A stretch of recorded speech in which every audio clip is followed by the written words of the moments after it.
Hello, and welcome back to Of the People. I'm Robert Chernin. Ericka Redic. And we are back. That was Jay the Republican with a lot Love to it. digest about masking and unmasking. But Ericka, here's the thing.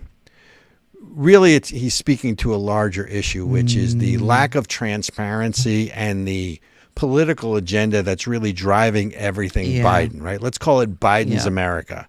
Because the whole masking thing, to me, there's a direct line to, because the information doesn't support masking. The information doesn't support vaccines. The information certainly doesn't support rushing vaccines to market. But there was also a new letter released by 1,600 or so scientists, including a few Nobel Prize winners, two in particular, who basically said that climate change is a hoax. What? Right? Absolutely. I can pull up the article if you need me to. But again, it plays off of what Jay the Republican said about the lack of transparency in the political agenda, whether they're driving masks or other things, because all of this really comes down to either ESG or climate change. Climate Forget about the jets that are flying around, the climate justice, right? But think about it this way, right? If climate change is a hoax, then it's not accepted science, is it? Right? Yep, correct. Because of the disinformation. Because don't forget, the people who are telling you are accepted science back, 300, 400, 500 years ago, these were the same people who were telling you was accepted science that the earth was flat. That's true. Yes. Right. So again, the terms accepted science to me, again, is an oxymoron. It's a jumbo shrimp. And you can call them morons too, but it's really an oxymoron, right? It's a jumbo shrimp. So doesn't all this really go back to the whole issue of climate change? Because based on the science, they're talking about that we have to do this to save the earth. You have to do this to save humanity. You have to do this to save your health. Do you really think the government's interested in saving your health or saving themselves? That's one of the things that's always confused me about all of these conversations is the same people who will say, oh, we need to get rid of, carbon-based fuels and we need to, climate change and blah, blah, blah, are the same people that are saying that the earth is already overpopulated. So, and then they're saying, oh, we need to mask and do all this stuff to save everybody. So either the earth is overpopulated and we need less people, or we need to save we should everybody. Let them die. I mean, I don't want to be... that's good. Like, that's good. I don't want to be... I don't... Wait a minute. So if the earth is overpopulated, then what the hell do they care? Let us all die if we want to make our own choice, and we will depopulate the earth that way for them. And then there's no climate crisis. I'm just saying. That's really smart. Call I never me thought crazy, of that. But it's You're crazy. I mean, it's you true said call you though. Crazy. I am a woman, so there's going to be a little bit of crazy in there. But what is the? Is that a sexist comment? Remember, I'm a misogynist. only women are crazy. I'm a misogynist. No, men are crazy too. We're all crazy. We're all a little bit crazy. Oh, okay. Thank you. We are a little bit extra crazy. So let's go back to this whole climate change thing. So his name is Dr. John Clauser. He's the winner of the 2022 Nobel Prize in Physics. And they have this organization. It's called the Global Climate Intelligence Group.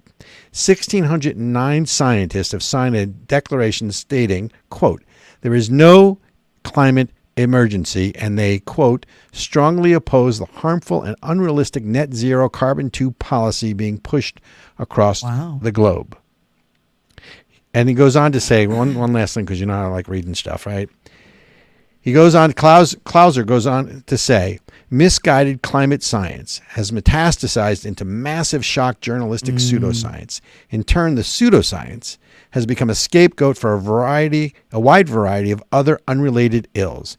It has been promoted and extended by similarly misguided business marketing agents, politicians, journalists, government agencies, and environmentalists.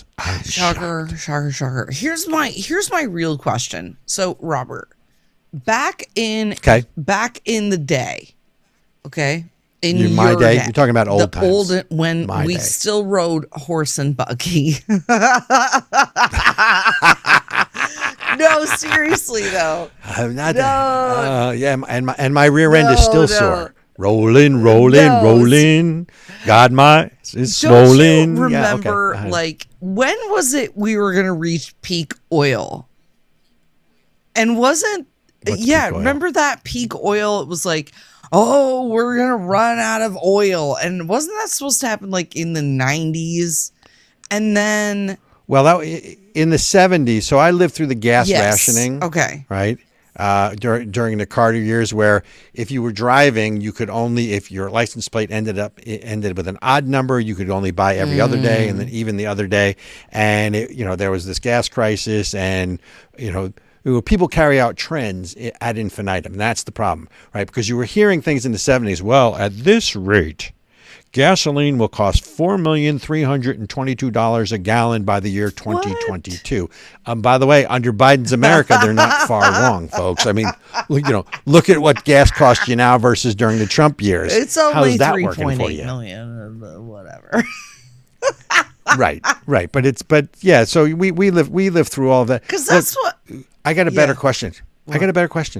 Name for me one climate crisis or one climate event that has been predicted that has come to pass. That's Name what I'm one. saying. So I feel like back then in the 70s, my understanding is there was going to be a new ice age was the thing, right? And then it was global warming. And then we had the hole in the ozone layer, which has now apparently closed. There are ice caps refreezing. There's now like a resurgence in polar bears, which were supposedly going to go extinct.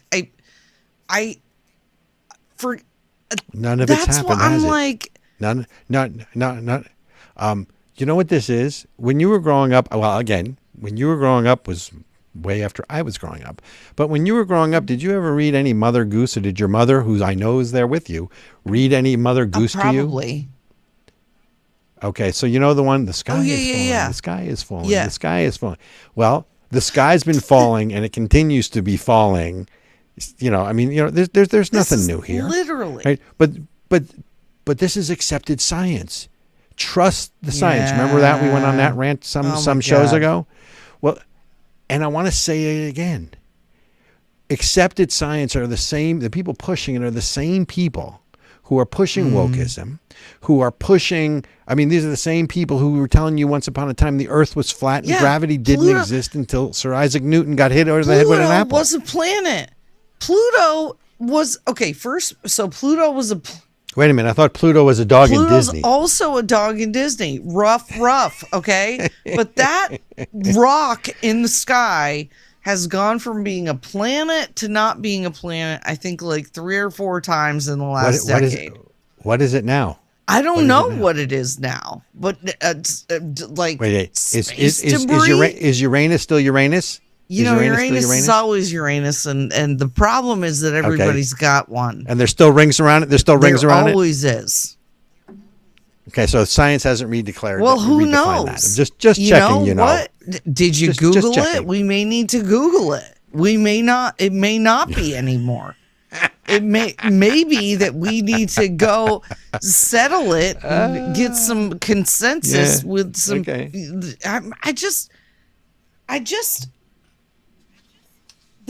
Science was always a methodology, and I think that word has, like many other words in the vocabulary of our society, has been changed to mean something different than what it meant. Science is a process. Of course, they have redefined racism. They have redefined, religion. They've redefined everything frankly, for its opposite. Yeah. But I want to go back to the science again, right? Because the other thing is, so let's talk about COVID, right? And masks, right? There was a study out of Cochrane, right? And the Cochrane, it's a UK-based organization called Cochrane. They are the gold standard of evidence-based medicine, who basically came out and said that masks make, quote, little to no difference. And by the way, this is a 17-year study. So, they're going to rush to market. Right. So they're going to rush to market COVID vaccines, which, during the days of the rubella or TB, or they tested this stuff, right? Now they're not testing it because, and by the way, folks, if you haven't seen it, so Russell Brand is on Bill Maher, and he goes through all the metrics of who's making billions off of these vaccines and the pharmaceuticals and how many billionaires have been made. It's worth watching because follow the money, which is what we always say. When you look at, so a gold standard on a 17-year study that basically says that masks don't work. And you know what they're doing? They're redacting the report to block out certain areas. And then senior management at Cochrane even is trying to downplay it because they're getting a rash of crap. Oh, my God. Right? So here you go. The Cochrane Systematic Review, which has evaluated masking first against influenza and then COVID since 2006. Oh, wow. Ericka, so this is like... posed a problem for federal government's ongoing pro-mask guidance, but so does an increasing body of research that questions whether sustained mask use is even benign. Wow. Okay, so this... for the safety of all, they've been studying this since before COVID was a thing. Because I've always seen a video of places in Asia, like, South Korea or China or, places like that where people are wearing masks. And I was always like, that's weird. I think that's a strange thing. And I remember asking about it. And someone had said, oh, it's because, to prevent people from being sick or whatever. And that always seemed sort of strange to me. But I was like, well, maybe they know something that we don't. So it sounds like... No, they're from societies that are fear-based, that have totalitarian governments. South Korean government is not totalitarian, but if you understand anything about Asian culture, so our culture is horizontal. Basically, most of the people you meet are within your social class. Yeah. Right? And there's that whole equality thing, right? Asian societies, by their nature, by definition, are not horizontal, they're vertical. Everyone you meet is either your superior or inferior. And I don't mean that in a moral sense, just sort of in the way their society is structured. As epitomized, as epitomized by Japanese society, which, folks, go read Chrysanthemum and the Sword. Ruth Benedict, 1946, leading anthropologist of her day, commissioned the definitive study of it, right? It's still relevant today. So... there, they follow the leader more. They get their instructions from the top down. And let's be clear. I don't have an issue if you want to wear a mask. If you want to wear a mask because you need this religious garb, go for it. What I have an issue with is the peer pressure or social pressure or societal pressure under the aegis of, for the safety of all, you need to do this. And then we have studies that actually show that it's not only not safe for all, but actually harmful and detrimental. And they're suppressing it. So that whole thing with Jay the Republican about, they're masking things. They're masking critical thinking. They're masking information. They're masking that our country's being invaded. They're masking that politicians actually give a damn about making a change. And I respect no end Jay the Republican, but he says there are 5 factions. Next time we have him on, I want to know what those 5 factions are, because I only see that there are 2. And I would, although I do agree with the 2/3, 1/3, I think about a third of let's call them Republican, or let's call them non-democratic politicians, want to bring change from the inside out. And 2/3 are either drinking from the teat of power or money, the nipple of power or money, that DC, the spigot, if you will, and they have no incentive to change anything. And the question is, how do you drive change? Through a political system from the inside, from the outside in, without armed conflict. Can it be done? What do you think? I hope so. If the American people just wake up and remember that their vote actually counts, that their vote actually matters, then we don't have to take up arms. But what was it? I mean, what was it? A 4% tax on tea, and we started a whole war over it. We are not the same America that we were back then. That was the tea we were getting from China through Britain, right? It was the old Silk Road, not the new one. Yeah, that's what I tell people who talk like that. I'm like, yo, man, all you got to do is vote. All you got to do is pay attention, and then we don't have to.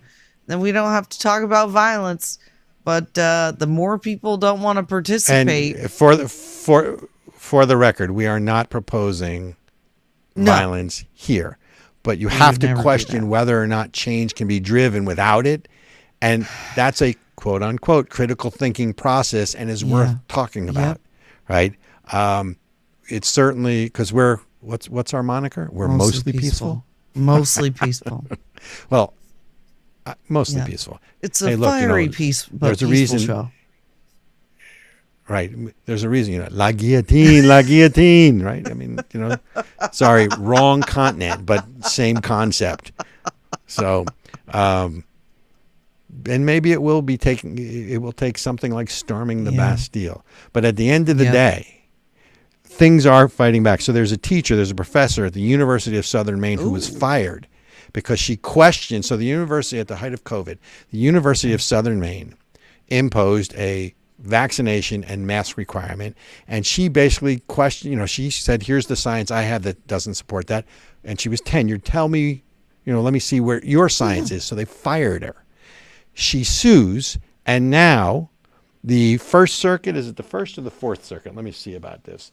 I think it was the Fourth Circuit Court of Appeals basically said that her case can go forward. And I'm trying to find... Yeah, I mean, if you're tenured, isn't that the whole point, that you can't be fired? If you transgress the politics of the accepted truth, the one truth, you realize, this whole thing about religion is wokeism is an old religion made new. It is as intolerant as it used to be, when they were burning witches at the stake. Yeah. Right? It's intolerant of anyone that does not spout the dogma and pray at the altar and do what they're told and follow along. Critical thinking is not allowed. Frankly, thinking isn't allowed. Obedience is required. So what circuit court was that? And I'm looking for this. Here we go. So her name is... Patricia Griffin. It's a tenured professor fired less than a month after seeking the scientific evidence behind the public university's COVID-19 policies and challenging the legality of vaccines mandate. So it was thrown out initially. It was through the University of Maine system, Southern system. So it's the First Circuit District Court. Again, you're going to go from the First Circuit, the Fourth Circuit did the same thing in North Carolina, but they ruled against this professor. So, but people are starting to fight back. You just have to question, is it too little, too late? Right? Because people go judge shopping, right? We're going to file in this court, in this district, because we're going to get a favorable ruling. How much stuff makes it up to the Supreme Court anyway? Well, and that's the thing is you just, when we see the takeover, we've talked about it on the show, when we see the takeover of the justice system, where we have judges and courts who go against the Constitution, go against the laws, and just try to make up their own thing. But they don't think they're doing that. They don't. They look. They're they see law. There's two schools, right? If you go back to sort of the Antonin Scalia, right, the originalist school, Gorsuch, Thomas, but then there is the school of thought that says the Constitution is a living document, which means it is subject to interpretation. So I understand your interpretation, and I understand my interpretation, but they honestly, that's not their interpretation. So where are the lawgivers, right? Who's the one who comes down and said that this interpretation is wrong? All right, it does come down to the ballot box, right? And free and fair elections, which we're not going to get into here because you know what I think. But then when you look at the other, let's stay with Jay the Republican and his concept of masking versus unmasking, right? You now have the government who is trying to mask certain things and require, and by the way, this is where revolution is going to come from. There now has a public health recommendation that you should only have 2 drinks of alcohol a week. So they're trying to regulate, No. Oh, you didn't see that one? Oh, yeah. The government has now come out with the. Hang on, you're going to make me find my article. God. Oh my God. Prove to you that I'm not crazy. Here, okay, there you go. Is this by like the way, Bloomberg saying you can't have more than a 20-ounce soda in New York City or whatever it was? President Biden's alcohol czar says America is going to be told by officials to have no more than 2 beers a week. Though, so much for my shots of tequila.